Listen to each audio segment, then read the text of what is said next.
Imperial Dreadnoughts were one of the largest capital ships the Empire ever engineered, and would have made the most brazen of rebels rethink crossing its path. But what is the story behind this super ship?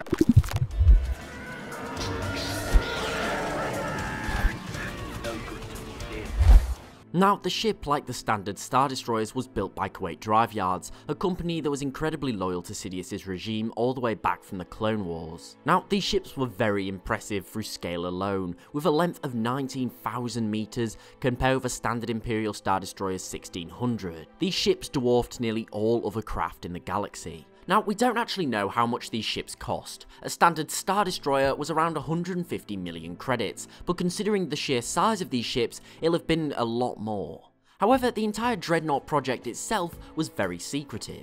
Possibly because Sidious didn't want the public to know about his new super flagships, but also because he didn't want them to know just how inflated the military budget was. It's difficult to rationalise having a large portion of the galaxy living in poverty when you're spending such huge amounts on new flagships.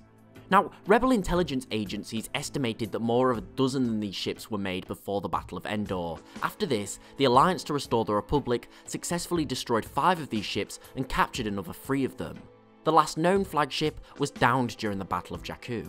Now, these ships boasted an impressive arsenal, 5,000 turbo lasers, ion cannons and concussion missile tubes. Not only this, but they could hold 1,000 TIE fighters. Realistically, these ships were more like mobile command centres, and following the Battle of Endor and destruction of the Death Star, they became prime targets for the rebellion. The ships featured a maximum atmospheric speed of 100 km per hour or 62 miles per hour, which was incredibly slow. However, agility was not really necessary for such a monstrous ship.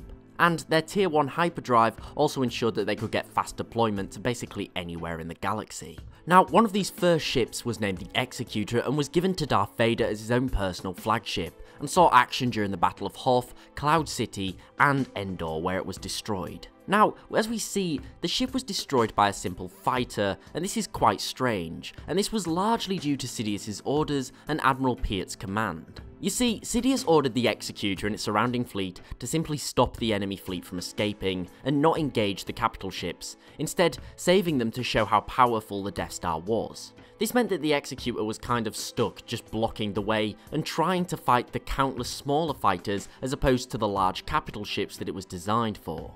From here, Rebel bombers managed to down the bridge's deflector shields, and as opposed to focusing on getting the shields back on, Piet dedicated more firepower to the cannons to shoot down the fighters. However, this succeeded, and resulted in a downed fighter heading directly into the bridge, destroying it, and without the bridge, the Executor collided with the Death Star's hull. So it wasn't really the Executor's fault it was destroyed so easily, more poor command.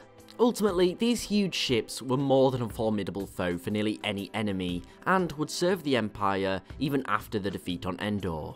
But what do you think of Imperial Dreadnoughts? Thanks for watching, I do hope that you enjoyed this lore video. If so, please remember to like, share and sub for more content, as it's really appreciated and it helps the channel grow. Also, don't forget to tick the bell for updates when I release new content, and follow me on Twitter at TheLoreGuy for regular updates. Thanks again for watching, I really do hope that you enjoyed, and I'll see you next time.